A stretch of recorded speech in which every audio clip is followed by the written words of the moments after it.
اعوذ باللہ من الشیطان الرجیم بسم اللہ الرحمن الرحیم الحمد للہ رب العالمین الرحمن الرحیم مالک یوم الدین صدق اللہ العظیم۔ میں گواہی دیتا ہوں کہ اللہ ایک ہے اور وہی عبادت کے لائق ہے، اور وہ تمام مخلوق کا پالنے والا خالق، مالک اور رازق بھی ہے۔ میں اس بات کی گواہی دیتا ہوں کہ تمام تعریفیں اسی رب کے لیے ہیں جس نے تمام جہانوں کو بنایا۔ معزز سامعین کرام، پریشان حال لوگ ہیں، لوگوں کے کاروبار ترقی نہیں کر رہے تو ہزاروں لوگ پرسنل کے اندر واٹس ایپ پہ میسیجز کرتے ہیں اور اپنی اپنی حاجت بیان کرتے ہیں۔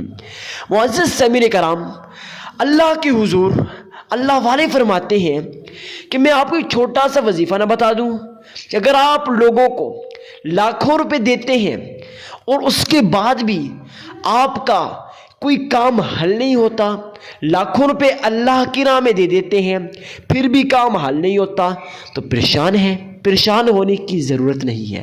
معزز سامعین کرام، اللہ والوں کا بتایا ہوا وظیفہ آج آپ کے ساتھ شیئر کرنے والا ہوں۔ معزز سامعین کرام، یقین جانے یا نہ جانے، کافی بار اس وظیفے پہ ویڈیو بنائی، اکثر لوگوں نے سوالات پوچھے، تو انشاءاللہ آج کی اس ویڈیو کے اندر تمام سوالوں کے جواب بھی دینے والا ہوں۔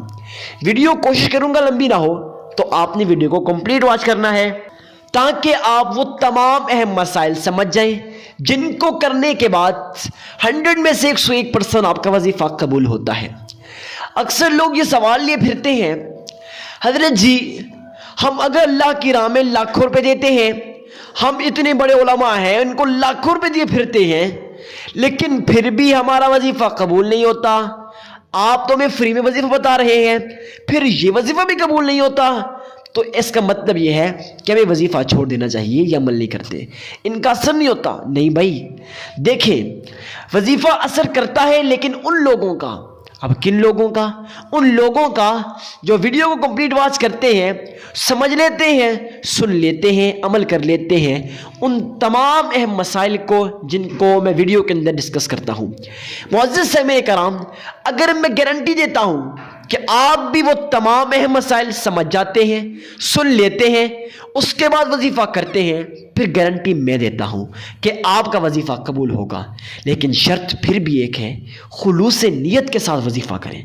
اکثر لوگ جو وظیفہ کرتے ہیں، ہم نے دیکھا کہ ان کے ذہن کے اندر یہ سوال ہوتا ہے، عجیب و غریب سوالات پوچھتے ہیں، ان کے ذہن کے اندر ہوتے ہیں کہ بھائی شاید کہ وظیفہ قبول ہوگا یا نہیں ہوگا، شاید کہ میں وظیفہ کر رہا ہوں کہ اللہ کے ہاں یہ وظیفہ قبول ہوگا، کیا میری مشکلات حل ہو جائیں گی، کیا میری پریشانیاں حل ہو جائیں گی؟ تو اس طرح سے آپ نے وظیفہ نہیں کرنا۔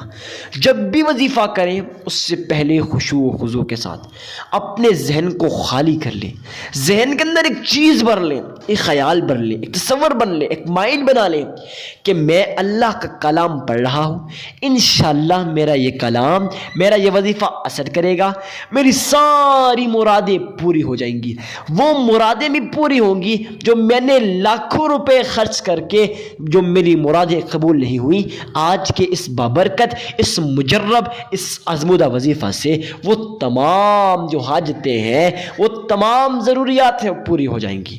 تو معزز سامعین کرام، چلتے ہیں ویڈیو کی طرف۔ آپ لوگوں نے یہ دو اہم مسائل ہیں جن کو سمجھنا ہے۔ نمبر ایک مسئلہ یہ ہے کہ اکثر لوگ پوچھتے ہیں کہ حضرت جی آپ ہر ویڈیو میں کہتے ہیں کہ صدقہ دینا ہے، صدقہ دینا ہے، صدقہ دینا ہے۔ جی ہاں میں کہتا ہوں، لیکن اکثر لوگ پوچھتے ہیں حضرت صدقہ کس کو دینا ہے، کتنا دینا ہے اور کیوں دینا ہے؟ بھائی کیوں کا سوال اپنے ذہن سے ختم کر لیں۔ کیوں دینے کا جواب یہ ہے، اب آپ لوگ سوال کرتے ہیں حضرت ہم نے صدقہ دینا ہے مگر کیوں؟ وجہ یہ ہے کہ صدقہ دینے سے کسی غریب کی مدد ہو جاتی ہے۔ کیا آپ کو نہیں پتا اللہ رب العزت قرآن کریم فرقان حمید کے اندر ارشاد فرماتے ہیں، جو شخص اللہ کی رضا کی خاطر خالصتاً، خصوصاً سچے دل کے ساتھ، محبت کے ساتھ، الفت کے ساتھ اللہ رب العزت کی راہ میں مال خرچ کرتا ہے، کسی غریب کی مدد کرتا ہے، تو میرا رب اس کی مدد کرتا ہے، میرا رب اس کی مدد کرتا ہے، اس کو غیب کے خزانوں سے رزق عطا کرتا ہے، اسے ایسی جگہ سے رزق عطا کرتا ہے جہاں سے اس کا وہم و گمان بھی نہیں ہوتا۔ اب اللہ تعالیٰ نے وعدہ کر لیا کہ اگر آپ دنیا کے اندر کسی غریب کی مدد کریں گے تو انشاءاللہ عرش والا آپ کی مدد غیب سے کرے گا۔ اس سے بڑھ کے اور کیا چاہتے ہیں؟ یہی وجہ ہے۔ تو معزز سامعین کرام، اب آپ کو پتہ چل گیا کہ صدقہ کیوں دینا ہے، لیکن یہ تو نہیں پتہ چلا کہ صدقہ کتنا دینا ہے اور کس کو دینا ہے۔ آپ لوگوں نے اللہ کے حضور صدقہ کسی غریب، کسی مسکین، کسی ضرورت مند، کسی لاچار، کسی حاجت مند، کسی فقیر کو دینا ہے۔ ان لوگوں کو صدقہ کیوں دینا ہے؟ تو اس وجہ سے کیونکہ یہ لوگ حقیقتاً آپ کے صدقے کے محتاج ہوتے ہیں۔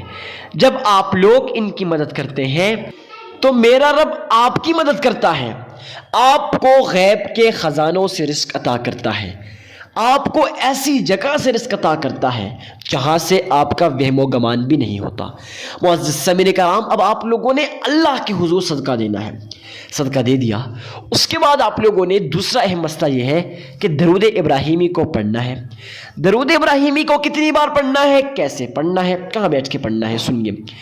درود ابراہیمی کو آپ لوگوں نے اللہ کے حضور کسی ایسی جگہ میں بیٹھ کے پڑھنا ہے جہاں دنیا والا کوئی نہ دیکھ رہا ہو، صرف اور صرف آپ تنہا ہو، آپ کا تعلق آپ کے رب کے ساتھ جڑ جائے، وہاں بیٹھ کے آپ نے درود ابراہیمی کو پڑھنا ہے۔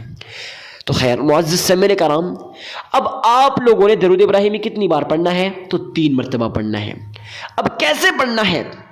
اپنے ذہن کے اندر یہ خیال پیدا کرنا ہے گویا آپ روضہ رسول کی جھالیوں کے سامنے کھڑے ہو، محمد مصطفیٰ احمد مجتبی رسول عربی صلی اللہ علیہ وسلم آپ کے اس درود ابراہیمی کو سن رہے ہیں۔ جی ہاں، اس سے بڑھ کے اور سعادت کی، خوشی کی، خوش قسمتی کی بات کیا ہوتی ہے کہ ایک انسان ذہن کے اندر یہ خیال پیدا کرے کہ محمد مصطفیٰ احمد مجتبی میرے درود ابراہیمی کو سن رہے ہیں اور میں پڑھ رہا ہوں، روضہ رسول کی جالیوں کو بھی میں نے تھاما ہوا ہے۔ تو پھر دیکھیں معزز سامعین کرام کہ آپ کے حالات کیسے بدلتے ہیں۔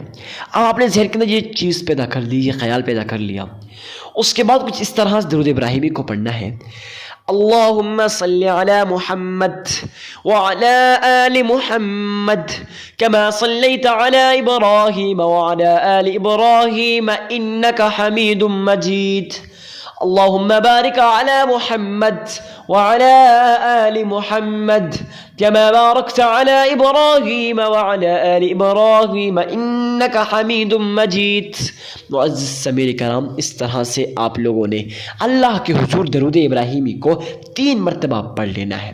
پڑھنے کے بعد آپ لوگوں نے اللہ کے حضور یہ نایاب، یہ مجرب، یہ آزمودہ وظیفہ زندگیوں کو بدلتے ہوئے دیکھا، بدلتے ہوئے دیکھا، آپ بھی دیکھیں گے۔